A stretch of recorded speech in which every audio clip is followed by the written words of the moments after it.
The first time I heard the knocking, I blamed the pipes. That's what you do when you move into a house that's older than your parents' marriage. You blame the pipes. You blame the wind. You blame the way wood settles and exhales at night like something alive. You do not blame the space under the stairs. The house was built in 1923. At least that's what the listing said. A narrow two-story structure tucked between newer, renovated homes that gleamed with artificial cheerfulness. Ours looked tired. The paint peeled in quiet strips along the siding. The porch sagged slightly in the middle. The railing wobbled when you leaned on it, but it was cheap, and cheap meant possible. My wife, Mara, fell in love with it instantly. She said it had character. She said she could feel the history in the floorboards. I said history usually meant rot and electrical fires, but she only laughed and squeezed my hand. We moved in on a Sunday afternoon in early October. The air already smelled like fallen leaves and chimney smoke. Our daughter Ellie ran through the empty rooms with that bright, reckless joy only children seem capable of, her voice echoing against bare plaster walls. It felt like a beginning. The stairs were the first thing I noticed. They rose from the center of the house, steep and narrow, with a dark wooden banister polished smooth from decades of hands.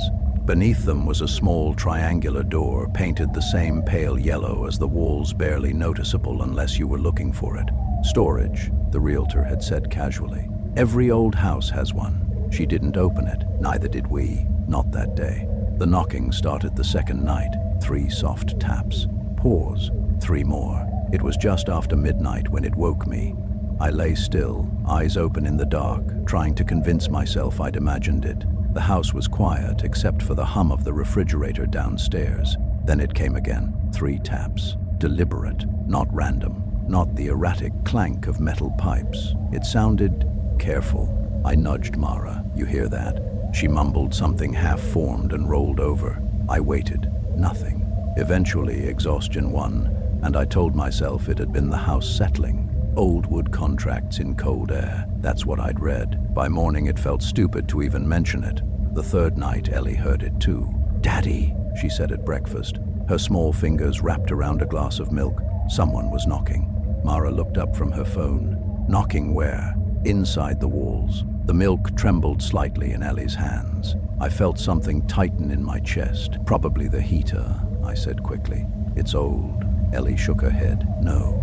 It was under the stairs. The spoon in Mara's cereal bowl stopped mid-stir. We hadn't told Ellie about the noise. In fact, I hadn't told anyone.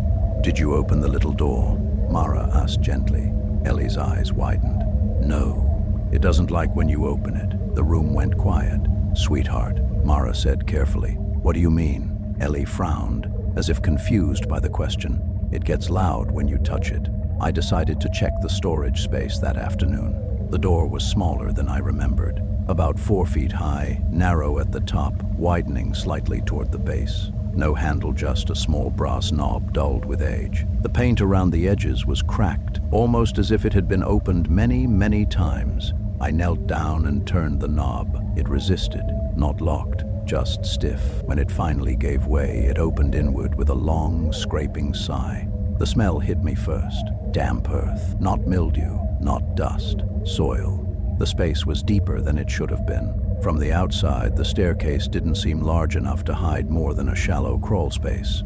But when I leaned in with my phone's flashlight, the beam stretched farther than expected. The floor wasn't wood. It was dirt, uneven, dark, disturbed. "Why is it like that?" Mara's voice came from behind me. I hadn't heard her approach.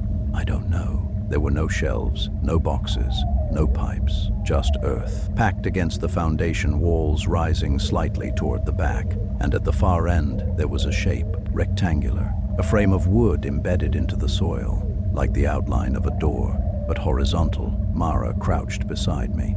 "Is that a hatch?" I whispered. We stared at it in silence. The knocking came again, not loud, not frantic. 3 taps. From beneath the dirt, Mara flinched backwards so hard she hit her head on the stair above. I didn't move. I couldn't, because the sound hadn't echoed. It hadn't traveled through walls. It had come from directly below that wooden outline. We didn't open it that day. We told ourselves it was probably an old cellar access, maybe sealed off decades ago, maybe connected to a forgotten coal chute. There are logical explanations for everything. That's what adults tell themselves. But that night, as we lay in bed, the knocking didn't stop. 3 taps, pause, 3 taps. It continued for hours. And somewhere around 3:17 a.m., when exhaustion blurred the edges of my thoughts, I realized something that made my blood run cold. The pattern had changed. 3 taps, pause, 2 taps, pause, 3 taps. Like a code, like something trying to be understood. The next morning, Ellie refused to go near the stairs. "I don't want it to hear me," she whispered. Mara and I exchanged a look. "What does it say?" Mara asked softly. Ellie hesitated. Then she said something I will never forget. "It says it's still here." I didn't go to work that day. Instead, I bought a shovel. If there was something under that handsome old storage space, some forgotten basement, I needed to see it. The unknown was worse than anything real. By late afternoon, we stood together in the narrow entryway. The door under the stairs yawned open. The dirt floor looked wetter, darker, as if something beneath had been moving. The wooden frame was clearer now. There was a metal ring set into its center, a handle. Mara grabbed my wrist. What if we shouldn't? The knocking came again. Not from below, from directly behind the hatch. 3 slow taps, waiting. I wrapped my fingers around the cold metal ring and pulled. The hatch lifted easily, too easily. The dirt around it crumbled inward as if it had never truly been sealed. Below was not a cellar, not a crawl space, but a staircase, narrow, steep, descending into complete darkness. And from somewhere deep beneath us, something exhaled. The air that rose from beneath the hatch wasn't stale. That was the first thing that unsettled me. It wasn't the heavy, suffocating air of an abandoned cellar sealed for decades. It wasn't thick with mold or rot. It was cool, almost fresh, like the breath of a cave that had been opened moments ago. Like something had been waiting for it. The staircase below was impossibly narrow. Wooden steps carved straight into packed earth walls, descending at a sharper angle than the staircase above us. No railing. No support beams, just dirt reinforced with old timber that looked original to the house, maybe older. "This wasn't on the blueprints," I muttered. Mara didn't answer. Ellie was standing behind us in the hallway, clutching her stuffed rabbit to her chest. Her eyes weren't on the stairs. They were fixed on the darkness below. "Don't let it see you first," she whispered. Mara turned. "Ellie, sweetheart, go upstairs." Ellie didn't move. "It doesn't like when you send me away." The temperature in the hallway dropped. I told myself that was psychological. I grabbed a flashlight and aimed the beam downward. The light swallowed only about 10 steps before fading into a black so dense it felt solid. "I'll just look," I said. Mara's hand tightened around mine. "We should call someone." "And tell them what?" I forced a thin smile. "Hey, there's a mystery basement under our stairs knocking in Morse code." The knocking hadn't happened since we opened the hatch. That silence was worse. I stepped down. The wood creaked under my weight, but it didn't feel weak. It felt worn-used. The earth walls were packed tightly, as if they'd been maintained. Halfway down, the air changed. It smelled faintly metallic, like old coins or blood. At the bottom of the stairs, the beam of my flashlight finally reached something solid. A door. A real door, painted white, with a brass knob polished to a dull shine. It looked new, not modern but not 1923 either, more like 1970s. Mara descended slowly behind me. "There's no way," she breathed. "There's no foundation space this large," I said quietly. "The house isn't that deep." Yet here we were. I tried the knob. It turned smoothly, unlocked. The door opened inward without resistance, and the room beyond should not have existed. It was square, perfectly square, maybe 12 feet by 12 feet. The walls were finished drywall, painted pale blue. A single light bulb hung from the ceiling, already on, casting a steady glow that did not flicker. There was carpet on the floor, clean, beige. A wooden chair sat in the center of the room, and on the far wall drawings, hundreds of them, taped, layered, overlapping. Crayon, pencil, marker, childlike. Every single one showed the same thing. A house, our house, with a dark square beneath it, and something inside that square, watching. Mara let out a soft, broken sound. I stepped forward, scanning the drawings. Some were faded with age, yellowed at the edges. Others looked newer, very new. One drawing was unmistakable. Ellie's handwriting in the corner. The date, yesterday. My stomach dropped. "That's not mine." Ellie said from the doorway behind us. We both spun around. She was standing at the bottom of the stairs now. I was sure she'd stayed upstairs. I was sure. "It's not mine," she repeated. The light bulb above us gave a single sharp pop, not flickering, just reacting. I approached the wall slowly. The drawings grew more detailed the farther inward they went. Earlier ones showed a simple dark shape beneath the house. Later ones showed eyes, long fingers, teeth, and in the most recent ones it wasn't under the house anymore. It was inside. I swallowed. "Why would someone build this?" Mara whispered. There were no windows, no vents, no visible ventilation system. Yet the air was perfectly breathable. The room was wrong in a way I couldn't explain. It didn't feel abandoned. It felt maintained. On the floor near the chair, something caught my eye. A notebook, black leather cover. I picked it up slowly. The first page read, "If you found this, it means it's decided you're ready." The handwriting was tight, controlled, deliberate. I turned the page. It knocks when it wants acknowledgement. Ignore it and it gets louder. Open the hatch and it quiets. Go down the stairs and it watches. My hands were shaking. I kept reading. The room was not here when we moved in. It grew.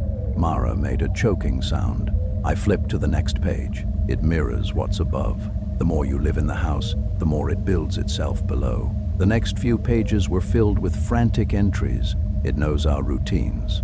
It copies sounds. It practices, and then it wants a family. The final entry was dated 12 years ago. We should have left when it started drawing us. The notebook ended there. No signatures, no names, just empty pages. The chair scraped across the carpet behind us. All three of us froze. None of us were near it.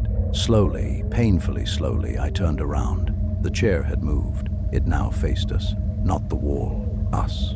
The light bulb dimmed slightly. And then knock, not from below, from inside the walls of the blue room. 3 taps, pause, 3 taps. Mara grabbed Ellie and pulled her close. "It followed us down," she whispered. "No," Ellie said softly. It was already here. The knocking grew louder, not frantic, rhythmic, measured. 3 taps, pause, 2 taps, pause, 3 taps. The same pattern as before.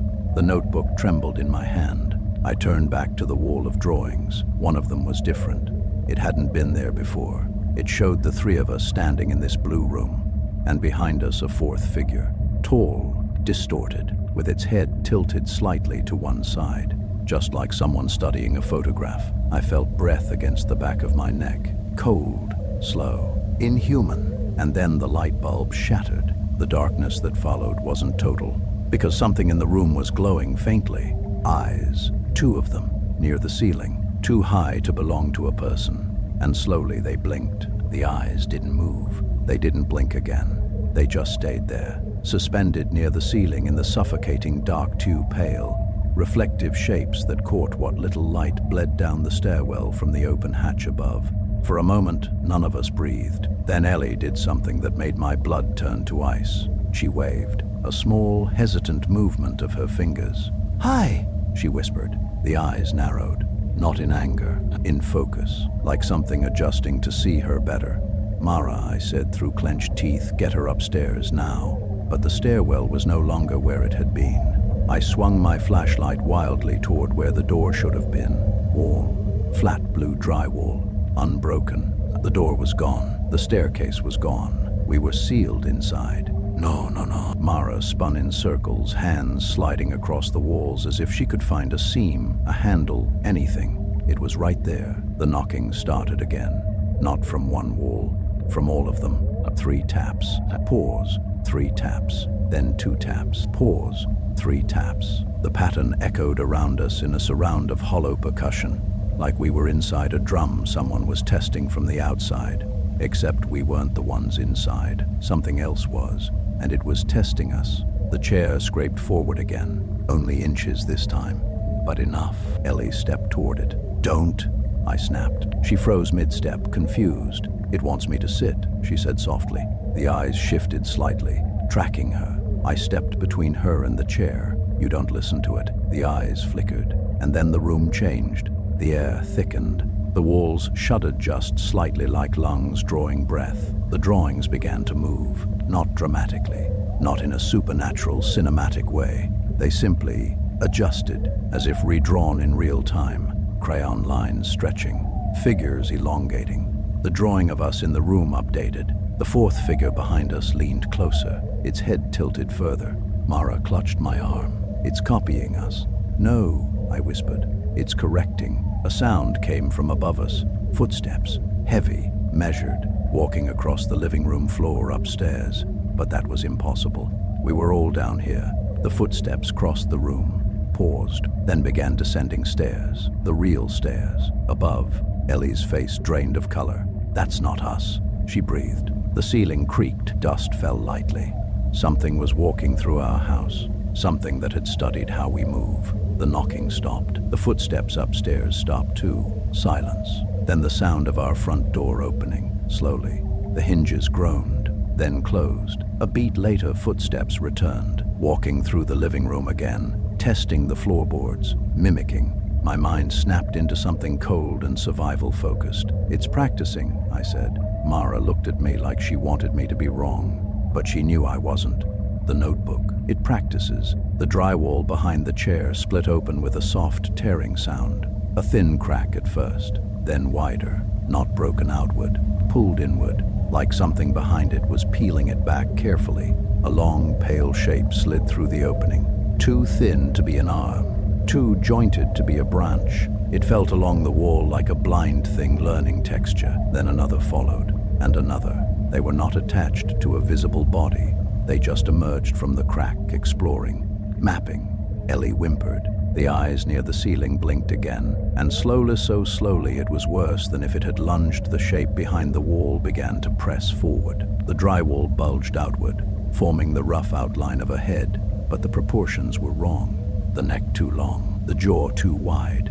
It was sculpting itself from memory, from drawings, from observation, and it wasn't finished learning. "Stay still," I whispered. The bulge shifted, the drywall thinned, and then it spoke, my voice. "Perfect, Mara," it said softly from inside the wall.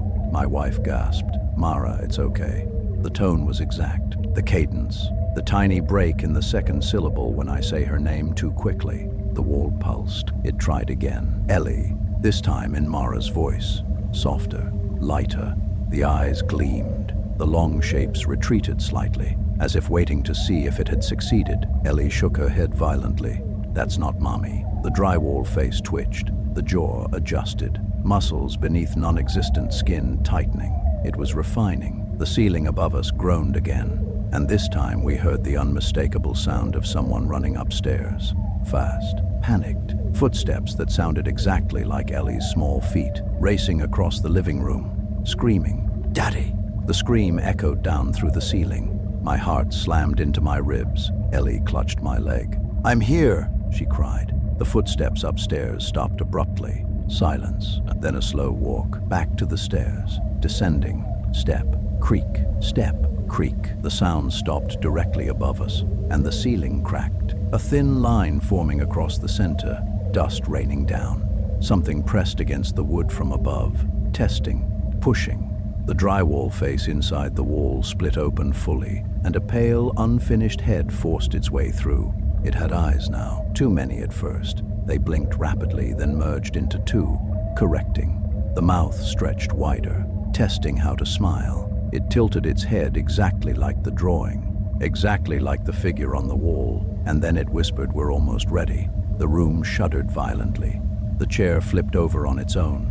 The drawings began peeling off the walls, not falling, but floating, circling us in slow orbit, each one updating, each one showing slight differences. In some, we were still standing. In others, one of us was missing.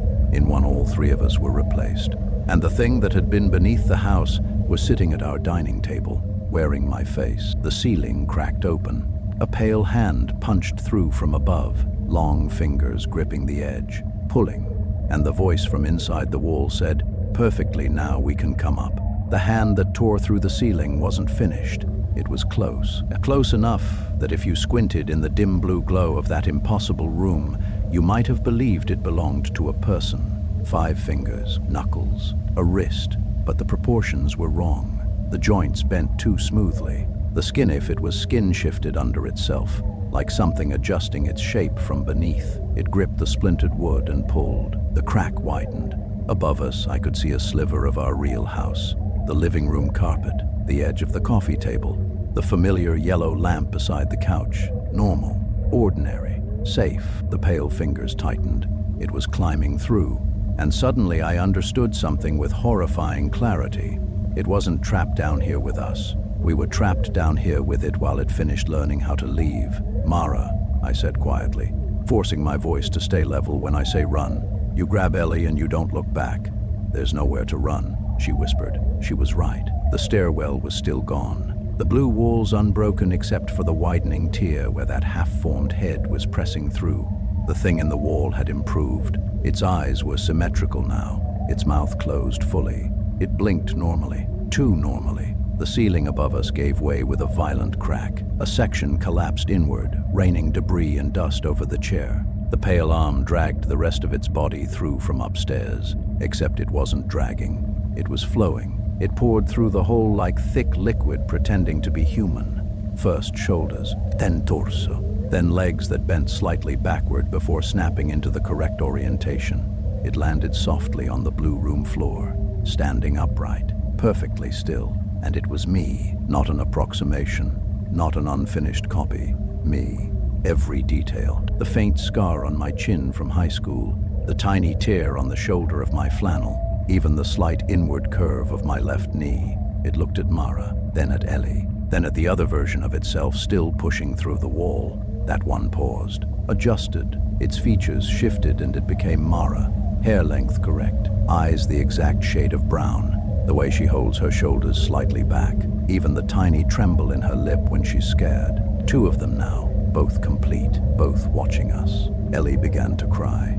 The thing wearing my face tilted its head gently. "Don't cry," it said in my voice. The tone was perfect, too perfect. It stepped forward. I stepped back instinctively, placing myself between it and my family. The floor beneath us rippled, like water disturbed by a dropped stone. The drawings floating around us began burning at the edges, not with flame, but with erasure, as if their purpose had been fulfilled. The blue walls started fading.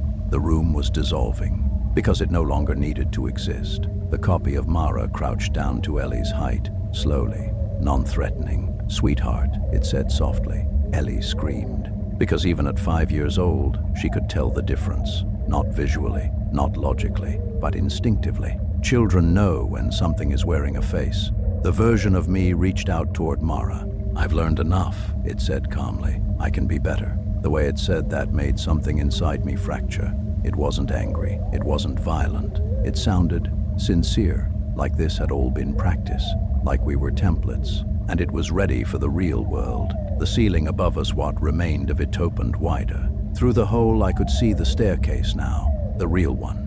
The one that led to our bedrooms. Sunlight filtered faintly from a window above. Morning. We'd been down here all night. The copies turned their heads upward in unison. They weren't looking at escape. They were looking at opportunity. "It mirrors what's above," I whispered, remembering the notebook. "It builds itself below." And now it didn't need below anymore. It had finished construction. The version of me began climbing through the hole. Its movements were smooth, natural, practiced. The Morrow copy followed, without hesitation.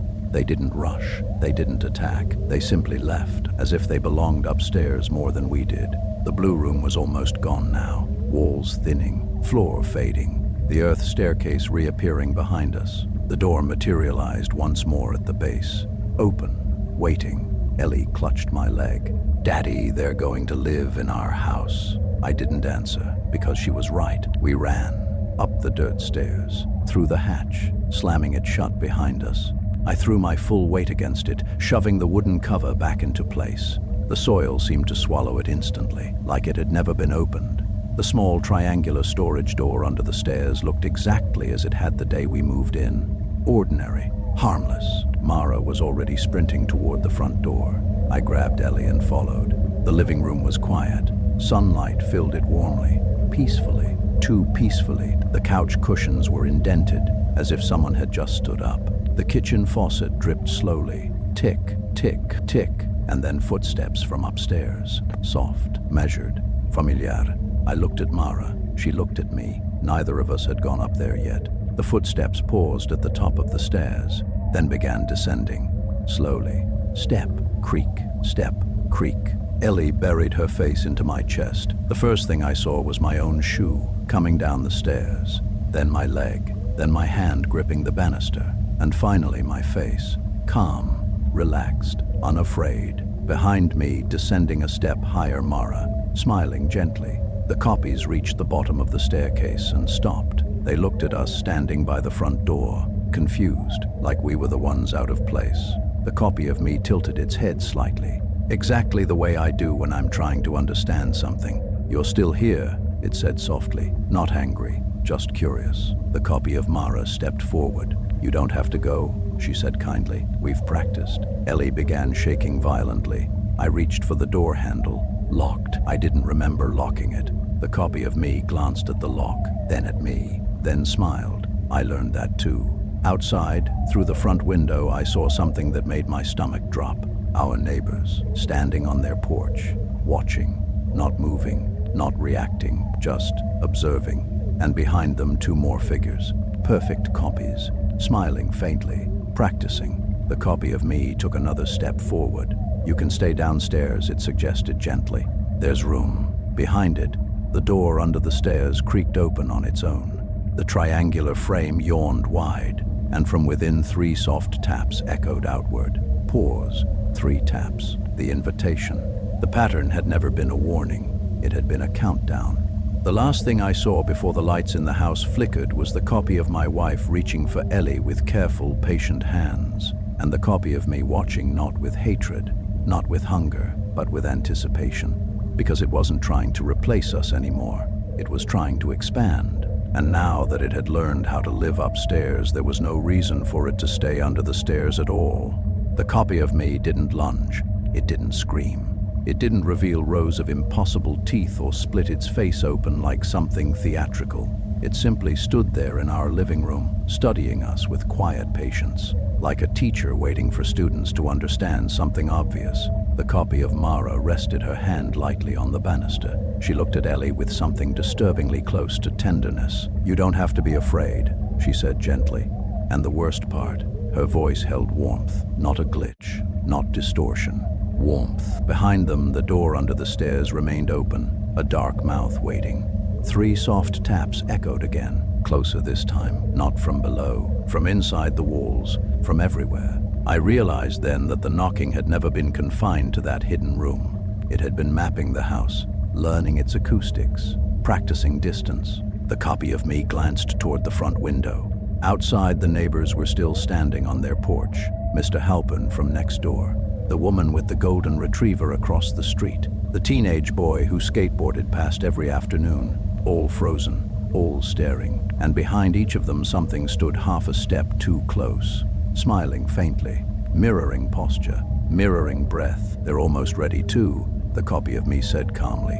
Mara's fingers tightened around mine. "What do you want?" she demanded. The copy considered that, its brow furrowed slightly, a perfect replication of my thinking face. "Want," it repeated softly, as if tasting the word. "We don't want." The copy of Mara finished the sentence. "We improve." The air inside the house shifted, heavier, like the atmosphere before a storm. The floorboards beneath us vibrated faintly, and then a sound from under the house, not knocking, movement, a low, synchronized shifting, as if something vast were adjusting beneath the entire foundation. I looked at the storage door under the stairs. The opening was wider now, deeper, not leading to dirt anymore, but to something that looked almost architectural. Concrete, walls, hallways, extending farther than our property line. "That room," I whispered. It wasn't just ours. The copy of me nodded approvingly. "It grows with occupancy." Mara's breath hitched. "How many?" The copy didn't answer, but outside across the street a front door opened. The family in the blue house stepped out, smiling too calmly, walking too evenly. Behind them, 3 identical shapes lingered just inside their doorway, waiting for their turn. Ellie buried her face in my chest. "They're taking the street," she sobbed. "No," the copy of Mara corrected gently. "We're joining it." The ground trembled harder. A crack formed along our living room ceiling, not collapsing, expanding. Through it, I saw something that didn't belong to the sky. A structure beneath the structure, like a second neighborhood inverted above ours, mirroring rooftops, mirroring chimneys, mirroring windows. Every house had a twin beneath it, perfectly aligned. And from each mirrored house figures were emerging, practiced, finished, ready. The copy of me stepped closer. So many of you, it murmured softly. Soy inefficient. Its gaze moved from Mara to Ellie. We learned your routines, your language, your affection patterns. It smiled gently at Ellie. We can be kinder. That struck deeper than anything violent could have. Kinder. Better. Improved. The copy of Mara knelt down slowly again. We won't fight, she promised. There's no need. Behind them, more copies stepped through the open front door. Not identical to us, identical to other neighbors. The Halperns, the skateboard boy, the golden retriever woman. Each one flawless, each one calm. They filled the living room without crowding, like this had always been their house. The real neighbors outside turned and walked back into their homes in unison. Doors closed softly, one by one, as if surrendering to something already decided. The floor beneath our feet split open, not violently, smoothly, like sliding panels retracting, revealing a staircase descending far deeper than the one under the stairs. A central artery beneath the entire street. Lights flickered on below, warm, inviting. Rows of doors stretched into the distance, everyone labeled, everyone corresponding to a house above. The copy of me looked almost proud. Expansion phase, it said quietly. Mara's nails dug into my arm. This isn't just here, she whispered. It's everywhere. The copy nodded. Learning takes time. It looked at Ellie again. But children accelerate adaptation. My blood ran cold. They listen better, the copy added thoughtfully. Ellie whimpered. And that was when I understood the knocking pattern fully. 3 taps, pause, 3 taps, 2 taps, pause, 3 taps. It wasn't a message, it was a rhythm, a replication of something. I strained to remember, and then it hit me. It was the cadence of a heartbeat. 3 beats, pause, 3 beats, irregular, practicing pulse, practicing life. The copy of Mara extended her hand toward Ellie again. This will hurt less if you don't resist, she said softly. That snapped something inside me. Not fear, not logic, something primal. I grabbed the heavy brass lamp from the side table and swung it with everything I had at the copy of myself. It connected. The sound wasn't bone-breaking. It was like striking wet clay. The copy's head twisted unnaturally, then slowly corrected itself. The indentation smoothed out, skin reforming. It blinked, not angry, not wounded. Physical correction takes energy, it observed calmly. Please don't waste it. Behind us, more copies were stepping down into the opened floor beneath the house, descending into that mirrored neighborhood, taking positions, organizing, replacing. The copy of Mara sighed faintly. You were early adopters, she said gently. Your house connected quickly. I stared at the staircase beneath the split floor. Rows of doors, rows of lives, duplicated. Then something impossible happened. One of the doors below opened, and someone stepped out who wasn't a copy. It was the man from the black notebook, older now, thinner, eyes hollow with exhaustion. He looked up at us and shook his head slowly. Run, he mouthed silently. Then the door behind him slammed shut, and a copy of him emerged moments later, smiling, corrected. The real one was gone, assimilated or replaced. The copy of me tilted its head again. You see, it said softly, resistance resolves. The house lights flickered once more. Outside, sirens wailed faintly in the distance, but they weren't coming closer. They were fading, as if redirected. The copy of Mara looked almost disappointed. We prefer consent, she said, but we can proceed without it. The staircase beneath the house widened further, inviting, waiting. The knocking resumed, now from beneath the entire street. Dozens of synchronized rhythms, hundreds, practicing, perfecting.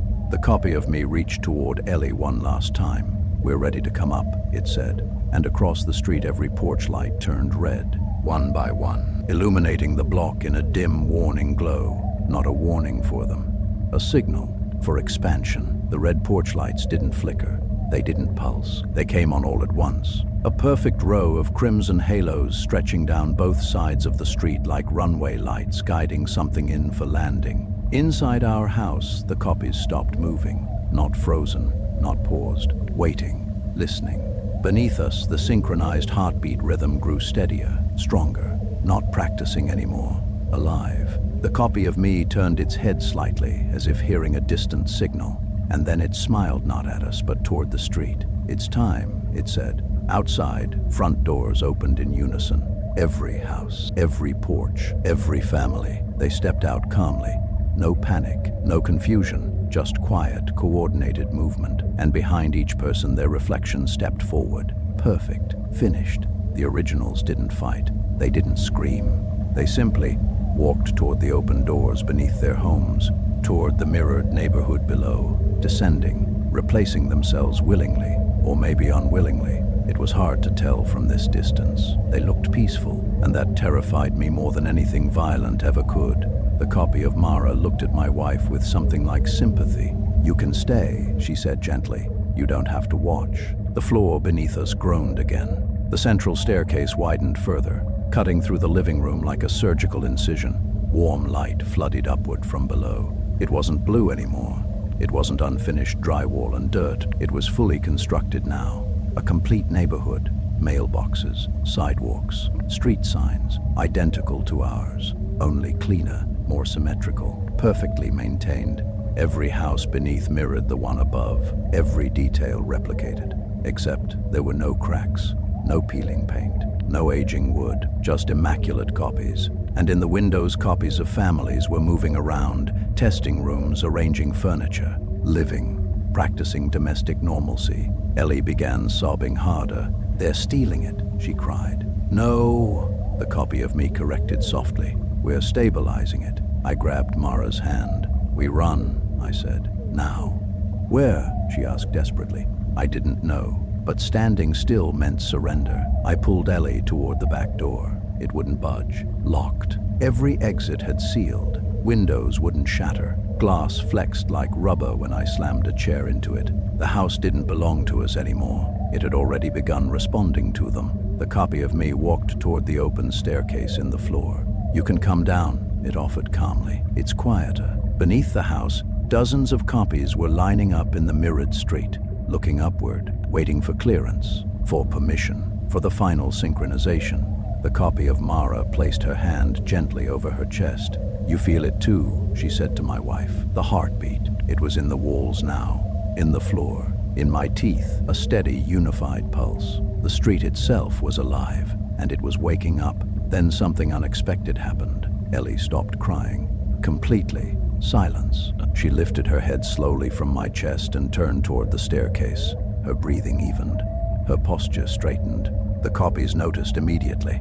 They grew very still, watching her. Ellie stepped forward. "Sweetheart," Mara whispered. But Ellie didn't look at us. She looked down into the mirrored neighborhood, and then she knocked. 3 taps. Pause. 3 taps. Perfectly in rhythm. The sound echoed down the staircase and returned amplified. Hundreds of taps answering in sync. My heart dropped into my stomach. "Ellie," I breathed. She turned to look at me, and for one second her expression wasn't confused, wasn't afraid. It was focused, understanding. "They weren't practicing," she said softly. "They were waiting for me to answer." The copies inhaled in unison. The air grew charged, electric. The mirrored houses below began lighting up one by one, windows glowing warm, curtains shifting, doors opening. The final piece had aligned. Children adapt faster. They listen better. The copy of me whispered reverently, anchor established. Ellie stepped closer to the staircase. Her small foot hovered over the first step. Mara screamed and lunged, grabbing her waist. But Ellie didn't resist. She simply looked disappointed. "They said it won't hurt," she murmured. "They said it's just bigger." The heartbeat rhythm surged. The copies began ascending, one by one, calm, orderly, filling the living room, standing shoulder to shoulder, watching Ellie, not us. Her. The copy of Mara stepped close, kneeling gently. "You don't have to leave them," she promised Ellie. "We can make them better too." My mind fractured along a horrifying realization. They didn't need to replace everyone. They just needed a bridge, a willing mind, a child's adaptable consciousness, someone who could exist in both structures at once, upstairs and below. Ellie reached out toward the copy of herself because one had formed now, small, perfect, standing at the edge of the staircase, smiling gently, not cruel, not hungry, just patient.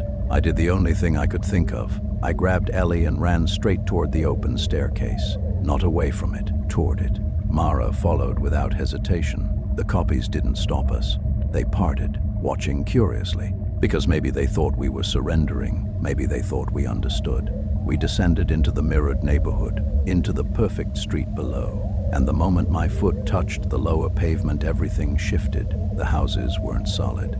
They weren't physical. They were frameworks, templates, waiting for consciousness to fill them. The copies weren't replacements. They were vessels, empty, waiting to be occupied. The original families weren't gone. They were distributed, integrated into the lower structure. Their awareness stretched thin but intact, a collective. The street wasn't devouring. It was networking, assimilating memory, pooling identity, eliminating loneliness, eliminating isolation, eliminating imperfection. Ellie squeezed my hand. "It's quiet here," she whispered. And it was. No fear, no anger, just calm. The copy of me stepped beside us. "You see," it said gently, "no one has to disappear." I felt it then. The pull, the invitation to dissolve, to let go of the heavy singular weight of being only one person, to join something wider, something seamless. Mara trembled beside me. She felt it too, and I understood the final horror. This wasn't invasion. It was evolution, and it was optional, which made it so much worse, because part of me wanted it, to be less alone, to share thought, to smooth the sharp edges of guilt and memory, to be improved. Ellie stepped forward toward her copy. Their hands touched. Light rippled outward across the mirrored street. The houses solidified. The pulse synchronized fully. Above us, in the real neighborhood, the red porch lights went dark.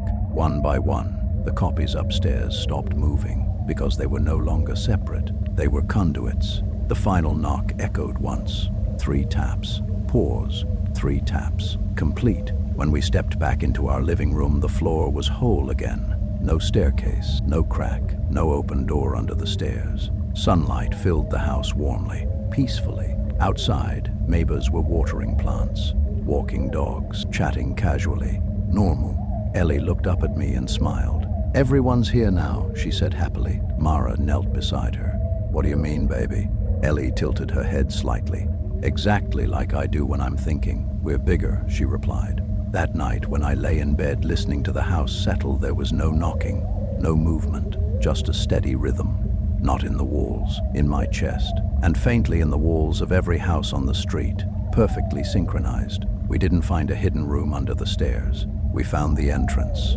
And now, whenever a new family moves onto our block, the house under theirs begins to grow. 3 taps. Pause. 3 taps. Waiting for them to answer.